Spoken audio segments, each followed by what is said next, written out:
Welcome back to another exciting episode of the Cycle Podcast, the show where we cover 4 trending MLB topics in 20 minutes or less. Joining me today is Josh, a.k.a. Kablumski. Josh, welcome back on. We've got a great show. How are you doing today? Good. Thank you for having me. Looking forward to this show. Let's get it going. Absolutely. Our first topic today is going to be looking ahead to the trade deadline, where I have one team that I am extremely intrigued by, and I have a few moves to pitch. Obviously the Padres, every single year I drink the Kool-Aid. I'm all in. It's the Padres year. It's the Padres year. And then of course it's never the Padres year. But once again, it's the Padres year. And until I'm proven wrong for a decade or more, I'm in on the Padres. They have the pieces in place. They have the core. They have elite offensive players at the top of that rotation. You've got guys like Michael King.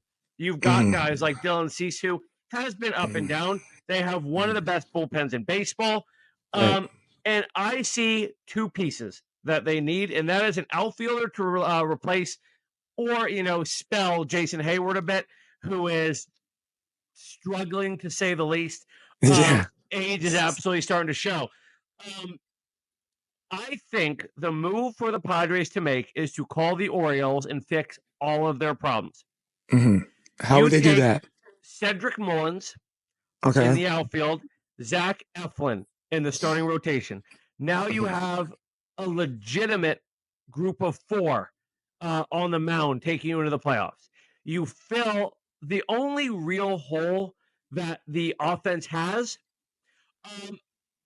and you're looking like a team that can compete with the Dodgers, a team that can compete with the Mets, who themselves have their weak points.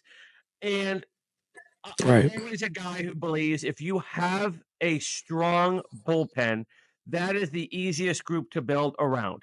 It's easy to bring in a bat. It's easy to bring in another starting arm. It's impossible to build a bullpen from scratch in the middle of the year. They have that in place. The other names, let's say the Orioles don't want to move 2 to the same team. Let's say they want to shop Cedric Mullins and Eflin separately, which is probably a smarter move. I was going to say, which they will. Mullins, they could go after Alcantara. They could go after Brenton Doyle from the Rockies. They can go after Eflin from the Orioles. Another name I would throw out there is Taylor Ward from the Angels, who has been in trade talks for 3 or 4 years consecutively now. The Angels just not willing to move the guy. We know AJ Preller, if you don't know, chairman and president of the Padres, doesn't believe in prospects. He Not said at all. over and over again, he will always trade prospects in exchange for major league ready talent. And you've got a guy there, Leo DeVries, who every team in the major leagues is going to be after if the Padres start making the phone calls. You could get Cedric Mullins and Eflin for him. You could go out and get Brenton Doyle and maybe Ryan McMahon as a bench bat for Leo DeVries. You could go get Sandy Alcantara, and if you wanted to add another bullpen, a bullpen arm, you could go after some of the very few arms they have available. But it's a team that I think is the quickest fix of any playoff-ready team. Anything to add, Josh, on the Padres front? Well, when you say quickest fix, not only is it the quickest fix that you're talking about, but this is a team that is not scared to spend money. And not scared to make the big moves. They're not scared to make blockbuster moves. You seen it when they got Soto back in the day, Snell back in the day. This guy, what was his name again? I'm sorry, I'm not familiar with his name. That makes the Padres GM or chairman that makes the moves. AJ Preller. A man loves, and I'm a fan of it. He and I'm not a fan of the whole missing the prospects deal, but man, spend your money now, win now, right? We're not saving for tomorrow. Win now. I'm all for it. I think you mentioned 2 big time players, but the main one that I really wanted to throw out there was Sandy Alcantara. I think I don't think he's just the missing piece, but man, like the guy is wasting away down there. And just a true competitor, true teammate. He's still doing his thing, not taking no light days off, but I think he would be rejuvenated to excel even up to another level, being surrounded by a team that not only is contenders, but that has a culture already there. Obviously have a Latino culture there. So, I mean, it all makes sense. Padres to me, I don't drink the Kool-Aid every year, but when they spend money, I'm with it. Yeah. And Alcantara, guy who still throwing 97, 98. He's not missing bats. His ground ball rate is there, but the strikeout stuff hasn't been working. And you go somewhere like the Padres, who has shown that they can rejuvenate quality arms. And I could see him getting back to a Cy Young caliber level. And time will tell, but count on AJ Preller making the big move this offseason. Our second topic is coming from a viewer, so thank you to Scott for commenting on our last post, asking, finally, man, it pumps me up. I love the interaction. Love it. Asking, who are the next prospects to come up? So far, we've had Nick Kurtz, Jordan Lawler, Moises Ballesteros, Dalton Rushing, and Cade Horton. Bubba Chandler expected to come up very, very soon.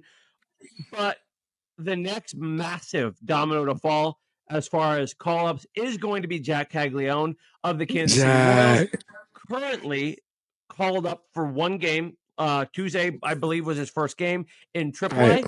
However, in AA, down in Northwest Arkansas, he played 38 games, 9 home runs, hit something like 322 with a 950 OPS, and drove in, at the time, it was a AA leading 43 RBIs. The dude insane. 38 games. I was just about to say, how many games again? Sorry, go ahead. 38 games, OPSing 33 RBIs. And insane. He's tattooing the ball. I watched a game where he had 120-mile exit velocity single, only because it got to the wall so fast that he couldn't even round first base. He's crushing the ball, putting balls over the batter's eye. And as a lefty standing at 6'5", and like you're going to talk about, big Aaron Judge type build, he is what the Royals need, because they are currently dead last in home runs, 8 behind the Chicago White Sox. The Royals are just struggling with runners in scoring position, and putting a guy like Jack Caglione behind a Jonathan India, a Bobby Witt Jr., Vinny Pasquantino, I would probably put him in the 4 spot with how much Salvador Perez is struggling, but he's got the speed. The issue here is he doesn't have a set position yet. The Royals are currently alternating between Vinny Pasquantino and Salvador Perez at first, which is Jack Caglione's natural position. We are trying to use some of our days at DH to get Salvi out from behind the plate and give him a day off from the field altogether. Caglione has been playing some right field in Northwest Arkansas.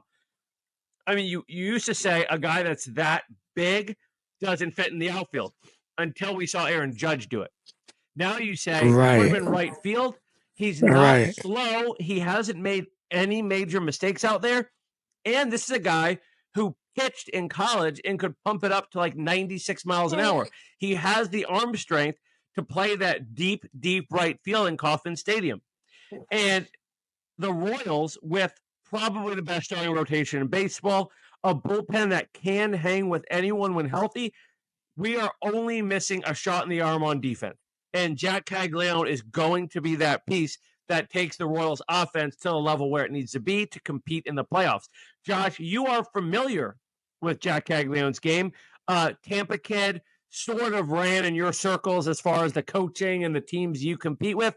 And, of course, attended the University of Florida. You've seen him play in person. Tell me about that experience.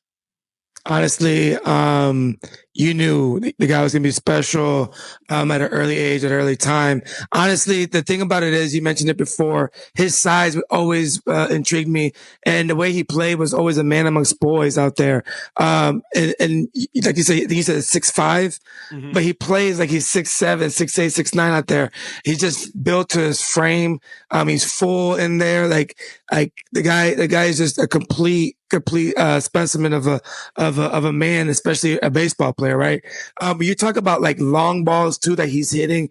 Let's not take away that the boy's hitting also line drive like missiles that are going maybe 6 feet off in the air and just sailing out. So the guy is a complete hitter. I'm interested to see if the question is not if, it's going to be when, right? And how is that going to put impact not only to him as the player, but also the team and what kind of run they're going to make on that aspect. That's one aspect that I have that I want to follow. Two, are they completely done with him pitching? Yes, he's not going to pitch. Okay. He's not going to pitch. Even though if he were to pitch, I think it's like 8 to 10 innings this year. We could use another roster spot. He could count. You could bring in another pitcher because the Ohtani rule, where if you have a two-way player, you can add an extra roster spot. I don't think with a kid like this, who you're saying our playoff hopes can potentially live or die by his performance as a kid who was in college this time last year. Right. He doesn't need that extra pressure. He doesn't need the extra pressure of pitching. That's why I'm nervous to say he would slot into the cleanup spot. He's probably a natural 3-hole hitter. He's not going to hit the 3-hole. But, I mean, you add in a true power bat in this lineup, you're giving Bobby Witt Jr. the protection that we thought Vinny Pasquantino and Salvador Perez were going to give him. They have not. It's been Michael Garcia. It's been, at times, Kyle Isbell, Drew Waters. We need a guy who we can put in that 3-4 hole and say, this is where you are. Your job is to hit home runs behind Bobby Witt Jr. And a lefty bat, he's going to do that.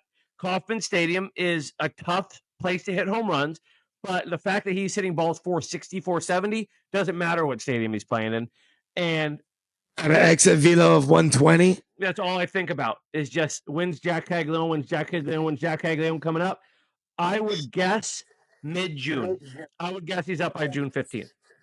So mark it here. You heard it here first. June 15th, Jack Caglione. Buy stock now. Our third topic today, and my favorite topic, is Who's Hot. And this week's Who's Hot is the Philadelphia Phillies, who I'm high on this year. They have just recently overtaken the Mets for first place in the very difficult NL East. Recent series, they have swept Tampa Bay. They've swept Pittsburgh. They're playing Colorado right now. They have won series over competitive teams like the Diamondbacks and the Guardians. Their roster right now, it's a complete roster. Jesus Luzardo and Zach Wheeler, studs. They've got Alvarado and Strom, the foundations of a great bullpen with guys like Orion Kerkering, hard-throwing reliever, giving them some solid innings. I would say in that division, the Mets, I still expect to regress. I'm not until after the All-Star break. If they are still running the show out there at the All-Star break, I'll buy in. I don't think their starting rotation has that kind of longevity gene. Some of their guys obviously converted from bullpen arms. Sean Manaea, I've never been a strong believer in. The Phillies are the team that could pick up a head of steam and roll through the rest of the year. Yes. Bryce Harper, not only the most handsome man in baseball, but one of my favorite players. I love his play style. I love Kyle Schwarber. They've got all the makings, all the star power. Trey Turner, another one, of course. Guys that are starting to get a little older out of their prime. You better say Realmuto too. Now you better say Realmuto. Well, you're the catcher guy. I expect. Right, I was gonna say no. Come on now. Go ahead. I mean, this is it. They do not have a wide window. They have guys who are coming out of their prime who are still electric, and if they don't get it done now, I see the Mets, the Dodgers getting healthy and just locking down the National League for the next 5 to 10 years. You have a very different, and some might call it freaking insane, take on the Phillies. So I'm not even going to give this a lot of credit. I'm not going to think about it. I'm going to let you talk because it is bonkers what you're about to say. So go ahead. Just give me a minute of your time. That's it. Just give me a minute of your time. No, honestly, though, you're right. They are the complete team. They have a roster from start to finish that not only are good but have experience, and I think that's a big factor, right? And I think what I'm about to say is kind of going against that. As far as the experience, it means that you have age. When you have age, you kind of break down. And I think that who played in the World Series, a lot of guys who have been to the series. Yes, no, you're right, and I get that. I think that this team, and this is nothing about like how they're playing now. I just think that the way that they're built with the age and their bodies essentially it reminds me a lot of when Philadelphia Eagles just plummeted at the end of their season a couple years ago, I believe it was. And I feel like, towards the All-Star breakish, I think things are going to start to fall off on the train tracks because I think that injuries are going to play a big factor. I think that they might rush around to try to make big trades. And one of the trades that they're going to do is they're trading Bryce Harper to either the Oakland A's or your San Diego Padres. You heard it here first. Honestly, hold on. What about the Boston Red Sox? Tristan Casas just goes down. Their Devers is not happy. I thought about that, and I was gonna bring that up. I thought about that. What's our boy's name again in San Diego? AJ Pollard, whatever. My man knows what's going on, and he likes to sniff. If he smells smoke, he wants to investigate, and he's going to investigate. And he makes a splash, guys. He's done this before. A big time player, big time name. It has nothing to do with Philly. It has nothing to do with his tenure at Philly. I just think that this might be like a Luka Doncic type trade where nobody knows, and it's just like smack dab in everybody's face. That's just my little take. You heard it here first. I think there's going to be a big splash by deadline. I don't want to see it happen, but I mean, you're right. Preller is going to call everyone. We're going to talk next week. Preller is going to call the Pirates about Paul Skeens. He will call the Royals about Bobby Witt Jr. if he thinks he can just at least get the other team to pick up the phone. So we got a few weeks. We're going to be talking sellers next week. So I may do a little research myself and see if anybody is asking around about Harper. Let's go. Rounding out our show today is going to be talking about the plethora of big impact series coming up this weekend. This is what I love in this stretch of the baseball season. We know who the pretenders are. We know who the contenders are. And all of a sudden, coming off of this rivalry weekend that this league just did, which was awesome, we are now getting treated to one of the best weekend slates of the season, maybe in the past few seasons. So, Josh, I want to throw out a few series that I predict to have a massive impact on standings and all around like a prove it type of series. Starting off with the Mariners at the Astros. Then we have the Dodgers at the Mets. That is going to be on Apple TV. We have the Guardians at the Tigers, and we have the Padres at the Braves. All massive series when it comes to teams that are 1 and 2 in the division, teams that are 1 and 3 in their league, Dodgers and the Mets. Teams like the Tigers, who some people are saying, are they the best team in baseball right now? And then my favorite non-Royals team to watch, the Padres, taking on a Braves team that is maybe surging back to 500. Josh, if you had to tune into one series all weekend, which one are you taking? I'm going Tigers. I'm going Tigers Guardians. I'm on that bandwagon as far as are they for real? Are they for real? And I just want to see what's going on. And they have a lot of question marks, but I think that they're playing really good ball. Guardians are there in your division. A lot of implications. That's a tough series that I'm going to watch. It's the Tigers, and I've watched some Tigers ball this year as a Royals fan, and I like to torture myself and watch some Tigers, watch them win games where they're down 4-5 or 5-4, go into the eighth inning and somehow pull it out. When I think the Royals are about to pick up a game, they're a team where the guys at the top are bringing up the rest of the team, as opposed to last year where you had Riley Green putting the team on his back. You had Tarek Skubal, basically Skubal, and then the rest of the rotation. Now you have guys like Reese Olson, for example, Exactly. playing above who I think he really is, behind Skubal.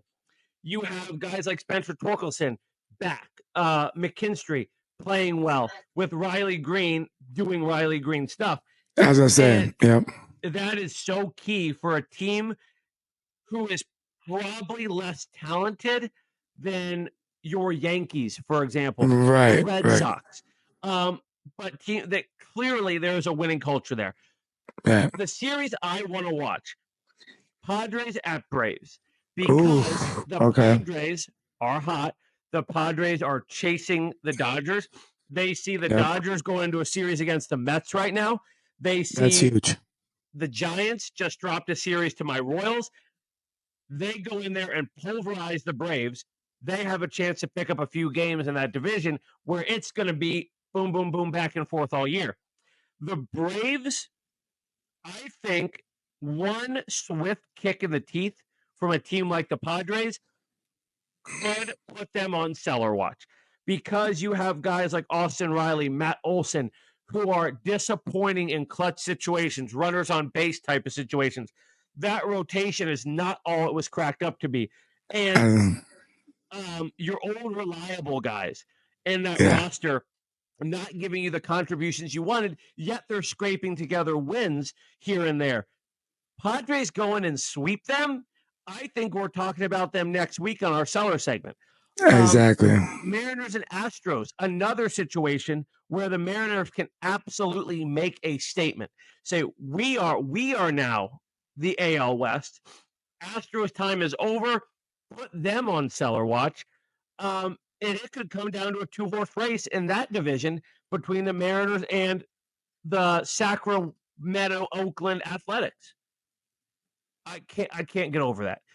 It is a loaded slate this weekend, and if you are fiending for some good baseball, this is the weekend to watch it, because we are going to see the whole picture really start to shake out from these 4 series, I believe. It's good. It's good stuff. Dodgers, Mets. Can Soto bounce back? I was going to say, not only I'm happy you mentioned that.